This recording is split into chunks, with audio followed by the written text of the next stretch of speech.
आइए, सुनिए, देखिए, समझिए सनातन सत्य। जैसी दृष्टि वैसी सृष्टि, दृष्टि विज्ञान।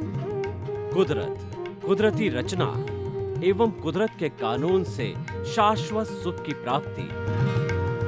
जोधपुर के परम पूज्य महात्मा उपासक प्रोफेसर डॉक्टर सोहन राज तातेड़ के निर्देशन में सनातन सत्य। जैसी दृष्टि वैसी सृष्टि, दृष्टि विज्ञान।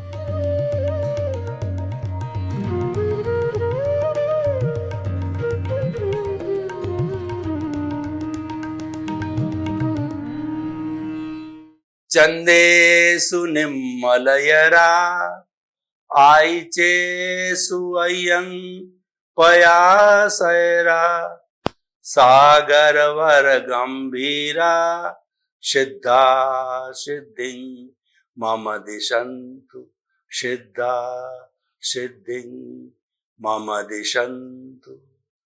हे मेरे भीतर विराजमान शुद्ध आत्मा भगवान और समस्त प्राणियों के भीतर विराजमान शुद्ध आत्मा भगवान, हम सभी मानव जाति को ऐसी शक्ति दो, जागृति दो कि हम अच्छे इंसान बने। हम भाई भाई के रूप में भाईचारा और भातृत्व को पैदा करके एक अच्छा संसार बनावें, एक अच्छा विश्व बनावें। हम स्वर्ग को धरती पर उतार लावें, ऐसी हमें शक्ति दो, जागृति दो। भाई और बहनों, मातृशक्ति को नमन। आज का विषय है सुसंस्कारों का बीजारोपण। दो शब्द हमारे सामने आ रहे हैं, एक तो सुसंस्कार और दूसरा बीजारोपण। हम पहले इन दोनों शब्दों की व्याख्या करेंगे, क्योंकि शब्द व्याख्या करने से हमारा विषय स्पष्ट होता है और फिर उन दोनों को आपस में जोड़ करके हम क्या रिजल्ट आपको देना चाहते हैं वो सुस्पष्ट हो जाता है। सुसंस्कार, सुसंस्कार का अर्थ होता है कि अच्छे अच्छे गुण, नैतिक विषय जो हमारे समाज ने मॉरलिटी पैदा की है, एथिक्स बनाए हैं, वो सुसंस्कार कहे जाते हैं। और हम अगर योग की भाषा में बात करें तो धारणा, ध्यान, समाधि। धारणा का अर्थ होता है कि अच्छी अच्छी बातें, अच्छे अच्छे गुण, अच्छी अच्छी चीजें, उन सब को धारण करो, उनको अपने मन मस्तिष्क के अंदर जो है रखो और रिटेंशन करो। रिटेंशन का नाम है धारणा। और मेडिटेशन के द्वारा उन चीजों को स्थिर करो। जो जो हमने सुसंस्कार लिए हैं, रिटेंशन किया है, उनको ध्यान के माध्यम से स्थायी किया जाता है, उनको स्थायित्व दिया जाता है। और समाधि जो है उन सुसंस्कारों की एप्लीकेशन है, धारणा, ध्यान, समाधि। इसीलिए योग जो अष्टांग योग है, जिसके अंदर यम, नियम, आसन, प्राणायाम और आसन, प्राणायाम और उसके बाद में धारणा, ध्यान और समाधि, ये अष्टांग योग है, संपूर्ण योग है। और उन्होंने धारणा, ध्यान, समाधि को अंत में रखा है, क्योंकि वो संस्कारों से जुड़ा हुआ है। तो इन सुसंस्कारों को देने की सबसे अच्छा समय कौन सा होता है? देखिए, एक माली होता है, वो बीजारोपण करता है किसी पौधे को ला करके, और वह किसी स्थान के ऊपर गाड़ता है तो वह पौधे का बीजारोपण हो गया। या किसान जो है, वो अच्छी बारिश हो गई है और जमीन को समतल बना दिया है, उसके बाद हल चला करके शंकर बाजरा को, वो शंकर जो है, जो बीजों को बोता है, चाहे बाजरा हो, ग्वार हो, मूंग हो, मोठ हो, जो भी जो खरीफ की फसल है या रबी की फसल है, उसके अनुसार वो बोता है, तो वो बीजारोपण कहलाता है। बीजारोपण के लिए सबसे पहले जो जमीन होती है वो उपजाऊ होनी चाहिए। दूसरा, वो जमीन जो है वह उसमें आर्द्रता होनी चाहिए, यानी उसमें पानी होना चाहिए, और उसके बाद के अंदर उस पानी को ऊपर से भी दिया जाना होता है, और धूप खिलनी चाहिए, क्योंकि धूप से वो पौधा अंकुरित होता है। इस तरीके से पौधा रोपण करने के लिए जो आर्द्रता, टेम्परेचर, पानी, खाद, ये सारी चीजें दी जाती है, और वो देने का जो समय होता है वो बीजारोपण का समय होता है।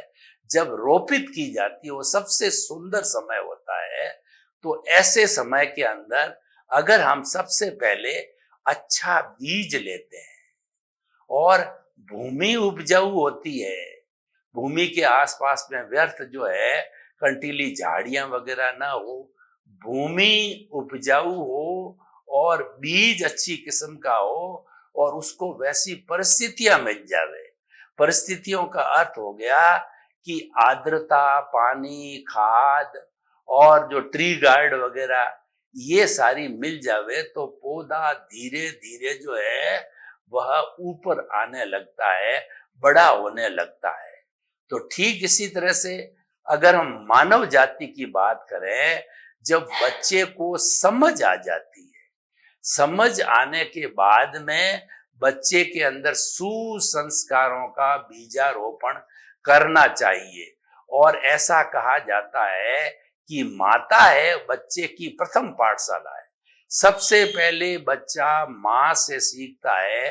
माँ अपनी तुतली भाषा के अंदर आ ई या ABCD जो भी अपनी भाषा से बच्चे को सिखलाती है, तो तुतली तुतली भाषा में वो सीखता है, गलती करता है, और माँ उसमें करेक्शन करती है, और बच्चा सीख जाता है।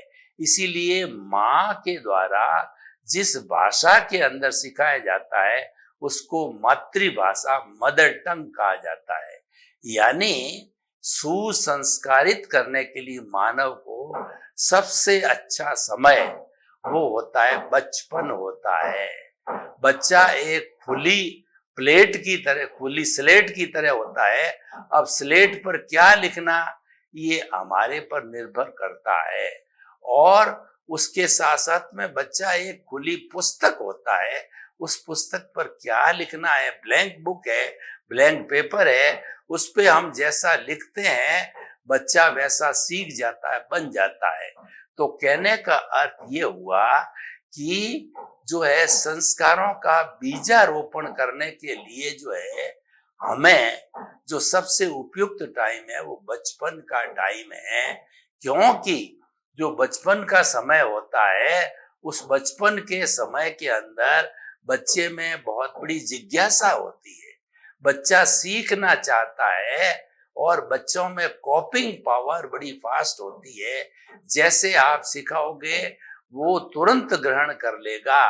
इसीलिए क्या है कि माँ बाप का जीवन चरित्र, बच्चे छोटे हो तो माँ बाप को बड़ा सजग रहना चाहिए, वो कार्य नहीं करना चाहिए जो कि बच्चा उससे कुसंगत के अंदर चला जाए, कुसंस्कारों के अंदर चला जाए, वो हमको ध्यान करना चाहिए।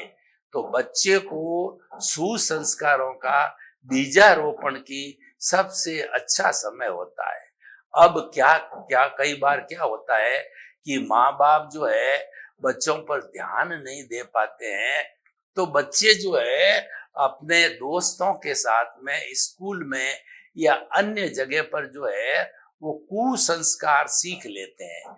मैं आपको एक उदाहरण देना चाहता हूँ कि महात्मा गांधी ने बचपन के अंदर सिगरेट पीना और जो है उसके साथ साथ में कुव्यसन करना, मांस खाना, ऐसी चीजें कुछ गलत संगत के कारण भोग कर ली थी, लेकिन वो गिल्टी कॉन्शियस हो गए और उन्होंने माता के सामने सब स्वीकार कर लिया, क्योंकि वो सत्यवादी थे, और माँ के सामने शपथ खाई कि मैं भविष्य में ये दुर्व्यसन कभी भी सेवन नहीं करूंगा। और फिर जीवन भर उन्होंने उन दुर्व्यसनों का सेवन नहीं किया, और वो एक ईश्वर का रूप जो है वो अच्छे मानव बन गए। तो हम देखिए कि आपको ये बताना चाहते हैं कि बचपन सुसंस्कारों के बीजारोपण की बहुत सुंदर समय होता है। अब ऐसे समय में बच्चे को स्कूल भी भेजा जाता है, तो स्कूल के अंदर उसको अच्छे टीचर मिल जावे तो वह बहुत अच्छे संस्कार सीख सकता है। इसलिए बच्चों को हमेशा जो है ऐसी स्कूल में भर्ती कराना चाहिए जहां टीचर्स बहुत चरित्रवान हो, टीचर्स के जो जीवन से जो है बच्चे जो है कुछ न कुछ सीख सके। वो घर से सीखते हैं और स्कूल से सीखते हैं। ऐसी दो स्थान है जहां बच्चे जो है सुसंस्कार प्राप्त करते हैं या कुसंस्कार प्राप्त करते हैं। दूसरा है वो बच्चों को कभी भी गलत चीज के लिए प्रोत्साहित नहीं करना चाहिए। कैसे नहीं करना चाहिए, मैं आपको एक उदाहरण दूं कि कई बार बच्चा जो है अपने मित्रों की पेंसिल है, पेन है या ऐसी छोटी छोटी चीजें हैं, वह चीजें जो है चुरा करके ले आता है, तो माता या पिता कहते हैं ये तूने बहुत अच्छा किया। फिर दूसरे दिन उसका हौसला बढ़ जाता है, तो वह दूसरे दिन जो है और बड़ी चोरी करके आता है। ऐसा व्यक्ति धीरे धीरे आगे जाकर के चोर, डाकू, लुटेरा बन जाता है। मैं आपको एक उदाहरण देना चाहता हूँ सुसंस्कारों का कि एक तो जो अपने तो मेल फीमेल जो तोता था उसके जो है दो बच्चे पैदा हुए। दोनों जुड़वा भाई थे और पैदा होने के बाद के अंदर एक तोता किसी सन्यासी के पास में चला गया उड़ करके और दूसरा तोता एक डाकू के पास में चला गया। अब क्या है कि जो तोता सन्यासी के पास में गया था तो उस तोते को जो है वहां पिंजरे के अंदर बाहर टांगा गया, तो वह जब कभी कोई बाहर से आता था तो वो कहता था कि राम राम राम राम, हरे कृष्णा बोलता था। इस तरीके से जो है वो आने वाले जो है लोगों को जो है वो अभिवादन करता था। और दूसरा जो तोता डाकू के घर चला गया, जिसको बाहर टांगा गया पिंजरे के अंदर, तो वह हमेशा कोई बाहर से आता तो उसको कहता लूटो, काटो, पीटो, मारो, ऐसा बोलता था। देखिए, एक ही माँ के दो तोते एक ही समय में जन्मे, एक के द्वारा ही एक एक से संस्कार दिए गए, लेकिन उनको बाद के अंदर जो है अच्छा कहना चाहिए संगत नहीं मिली। एक को अच्छी संगत सन्यासी की मिली, अच्छा बन गया, और दूसरे को डाकू की संगत मिली तो वो बुरा बन गया। तो इसीलिए जो है वो हमें ये सोचना चाहिए कि हमारी संगत किस तरीके की है। हमको हमेशा अच्छी संगत में जीना चाहिए। ऐसा कहा गया है कि man is known by the company he keeps. इंसान अपनी संगत से पहचाना जाता है। हमारे राजस्थानी में एक कहावत है कि कालियर कने बैठो तो कालियर गुण ले, गोरियर कने बैठो तो गोरियर ऋण ले, गुण ले। यानी हमको जो है व्यक्ति की अच्छी संगत के अंदर जो है वो रहना चाहिए। अच्छी संगत के अंदर हम रहेंगे तो जो है हम अच्छा कर पाएंगे। तो इसीलिए हम आपको ये बताना चाहते हैं कि व्यक्ति को हमेशा अच्छी संगत में रहना चाहिए। वो भी अच्छे संस्कार जो है व्यक्ति को संगत के द्वारा मिलते हैं। कोई व्यक्ति जो है जुआरी, शराबी की संगत के अंदर लग जाता है तो वो वैसा ही बन जाता है, उसका रंग चढ़ जाता है। तो कहने का अर्थ ये है कि हम जैसे जैसे एनवायरनमेंट में पलते हैं उसका असर हमारे जीवन पर अवश्य आता है। तो हमारा एनवायरनमेंट अच्छा होना चाहिए। आजकल कुछ बच्चे जब वयस्क हो जाते हैं, जवान हो जाते हैं, कॉलेज एजुकेशन लेने में चले जाते हैं, तो वहां पर कुछ ऐसी एजेंसियां, कुछ ऐसे लोग अपनी स्वार्थी पूर्ति करने के लिए वो खास तौर से स्कूल, कॉलेज और यूनिवर्सिटियों को अपना निशाना बनाते हैं, तो वो वहां आकर के वो बच्चे, लड़के लड़कियों के बीच में स्मैक, भांग, चरस और ब्राउन शुगर इत्यादि महंगी महंगी पावरफुल जो है वो व्यसन की जो है चीजें ला करके और उनको बांटते हैं, तो उसकी लत पड़ जाती है। उसकी लत पड़ने पर वो आदी हो जाता है, व्यसनी हो जाता है। और आदी होने पर कुछ समय तो वो फ्री देता है और उसके बाद फ्री देना बंद कर देता है, तो उसके निश्चित समय के ऊपर आकर के और वो जो है वो जो व्यसन वो पाल रहा था वो हावी हो जाती है, वह उसको लेनी ही पड़ती है। मैं आपको बताऊं कि पुराने जमाने में नाग कन्याएं हुआ करती थी, उनको पाला जाता था।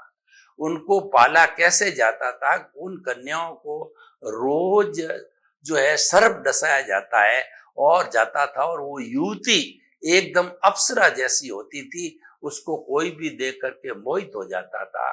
तो जब उनको सर्प से डसाया जाता था, तो शुरू में सहन करने के बाद में उनको रोज उस जहर की जरूरत पड़ती थी। तो ऐसे धीरे धीरे उसकी सहन शक्ति बढ़ने के कारण, लत पड़ने के कारण व्यसनी हो जाती थी और वो एक परफेक्ट नाग कन्या बन जाती थी। ऐसी नाग कन्याओं को किसी को बर्बाद करना होता था, मारना होता था, तो ऐसी नाग कन्या को उस व्यक्ति के पास में भेजा जाता था और उसको बर्बाद कर दिया जाता था। वह भी एक संगत का असर है, उसमें कुसंस्कारों का असर है। इसलिए सुसंस्कार को भी व्यक्ति प्राप्त कर सकता है और कुसंस्कार को भी प्राप्त करता है।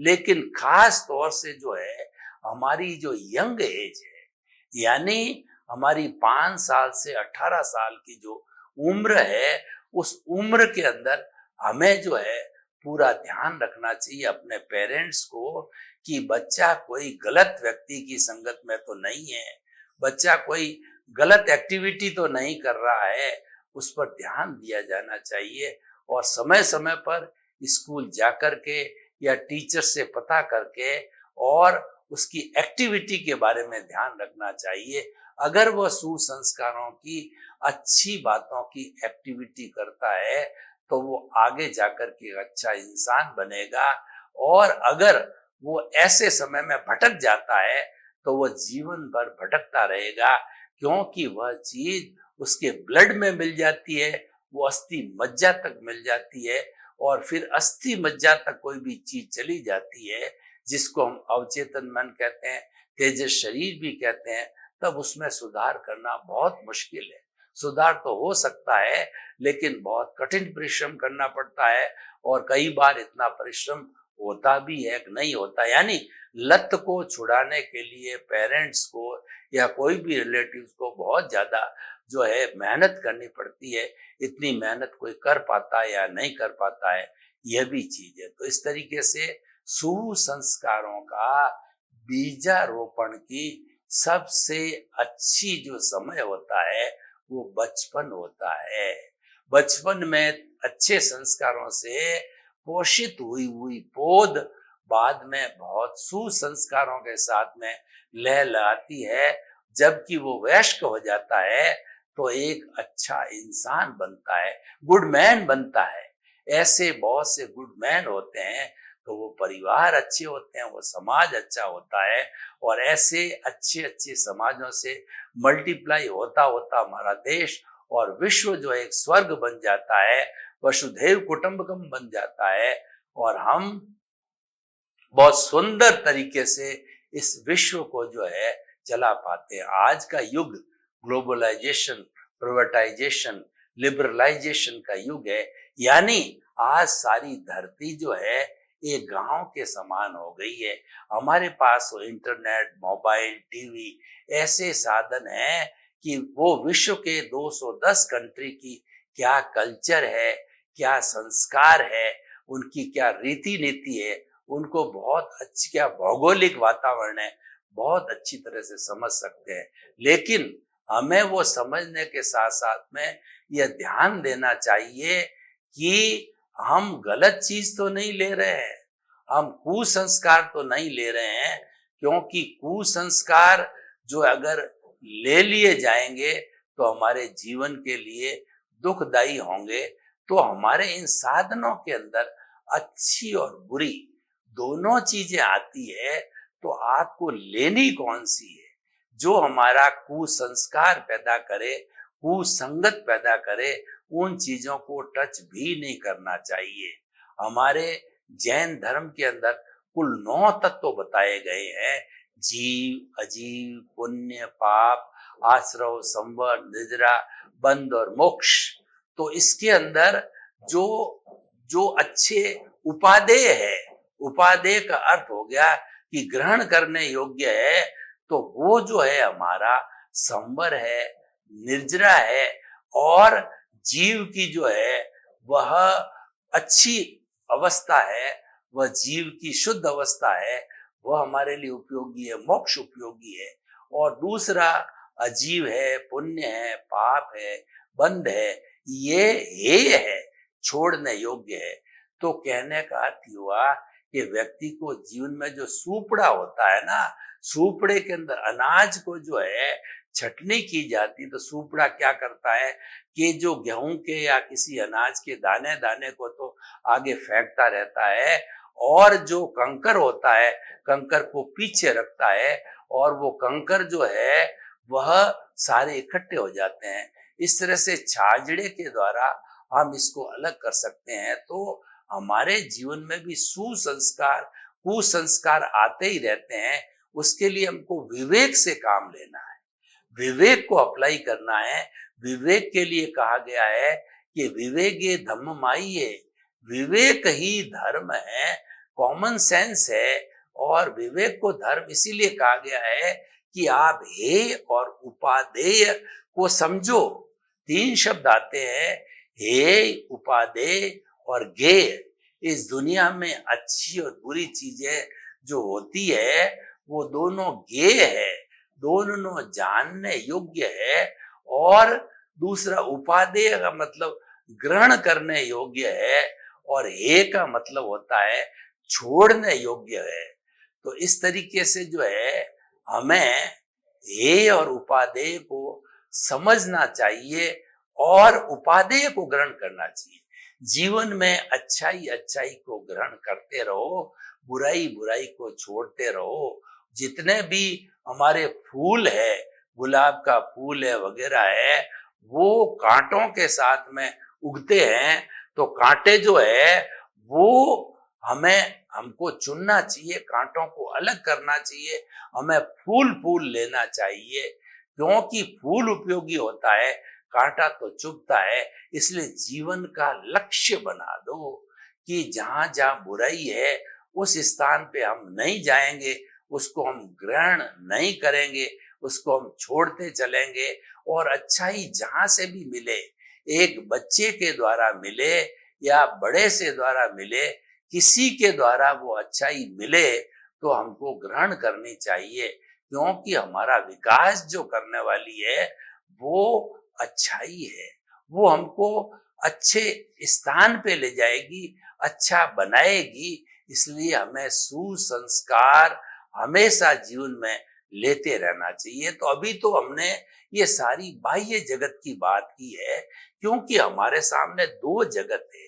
एक तो बाह्य जगत है, एक भीतरी जगत है। भीतरी जगह अध्यात्म का जगत है, और बाहर का जगत है व्यवहार का जगत है। और हमारे इस अध्यात्म विज्ञान के अंदर दोनों का समन्वय किया गया है। इसीलिए हम कहते हैं कि व्यवहार शुद्धि बिना निश्चय शुद्धि नहीं है। ये सनातन सत्य है, और यही कुदरत का कानून है। इस कुदरत के कानून और सनातन सत्य के आधार से हमको शाश्वत सुख की नींव लगती है, तो हमें वह जो है वो ग्रहण करना चाहिए। तो अब आप देखिए कि बाहर के जगत की तो बात कर ली, अब भीतर के जगत की बात करें तो भीतर का जगत है वो आपका प्राइवेट जगत है। और प्राइवेट जगत के अंदर परिंदा भी पर नहीं मार सकता, यानी एब्सोल्यूट वो आपका ही जगत है, आपके प्रभु का जगत है। तो वहां तो सब अच्छा ही है। अध्यात्म के अंदर प्रभु में कोई बुराई नहीं है, क्योंकि प्रभु है वो ज्ञाता दृष्टा है, वह अनंत ज्ञान, अनंत दर्शन, अनंत शक्ति और अनंत सुख का धाम मूल स्वरूप के अंदर है। ये तो उसके साथ में जो है बाहर जो है वो उसके साथ के अंदर कार्बन शरीर जुड़ने के कारण ये बॉन्डेड हो गया, ये अशुद्ध हो गया, ये मजबूर हो गया, इसी कारण इस शरीर में टिका हुआ है। बाकी मूल स्वरूप में ये आ जावे, एक क्षण भी शरीर में न हो, तो वो तो सिद्ध बुद्ध और मुक्त करके होकर के सिद्ध शिला में जाके विराजमान हो जाता है और वहां पर शाश्वत सुख को प्राप्त कर लेता है। तो भाई और बहनों, भीतरी जगत की भी थोड़ी बात करें कि भीतरी जगत में सुसंस्कारों का बीजारोपण कैसे करें। तो सबसे पहले भीतरी जगत का बीजारोपण क्या होगा कि आप भीतर में जाने का अभ्यास करो, आप भीतर में जाने के लिए प्रयोग करो। हम आपको भीतर में जाने का एक प्रयोग कराते हैं। आंखें कोमलता से बंद और रीढ़ की हड्डी एंटीना की तरह सीधी और एक हथेली पर दूसरी हथेली लगा के ध्यान मुद्रा बनाइए। आप एकाग्र हो जाइए, मूर्तिवत हो जाइए। आप पूरे शरीर में चित्त को घुमाइए। हमारा शरीर का निचला भाग, मध्य भाग, ऊपर वाला भाग, पूरा चित्त है, चारों तरफ शरीर में घूम रहा है। ऑटो सजेशन दीजिए कि पूरा शरीर शिथिल हो जाए, हो जाए, हो जाए। पूरा शरीर शिथिल हो रहा है, हो रहा है, हो गया है। पूरा शरीर शिथिल।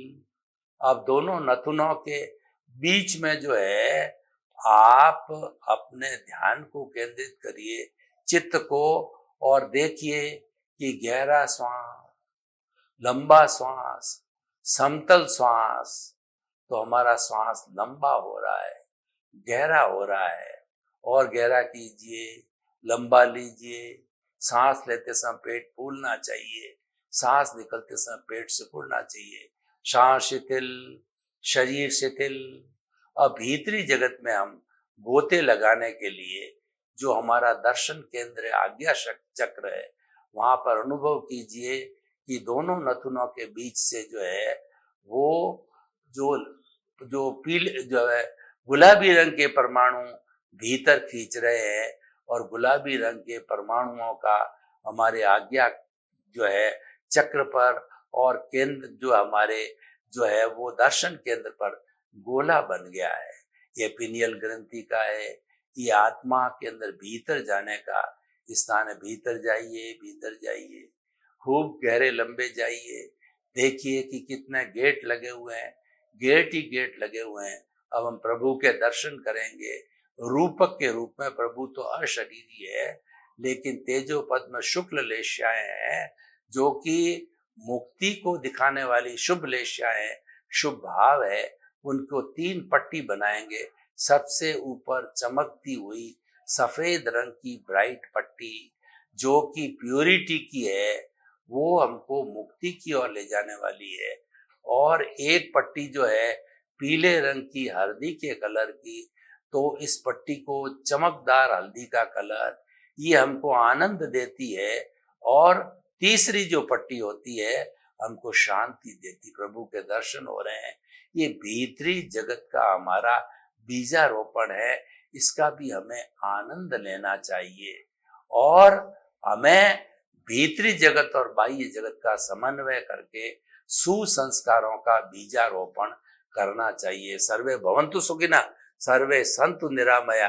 लोक के सब जीवों को सुख मिले, शांति मिले, आनंद मिले और सबके प्रति मंगल भावना शुभ।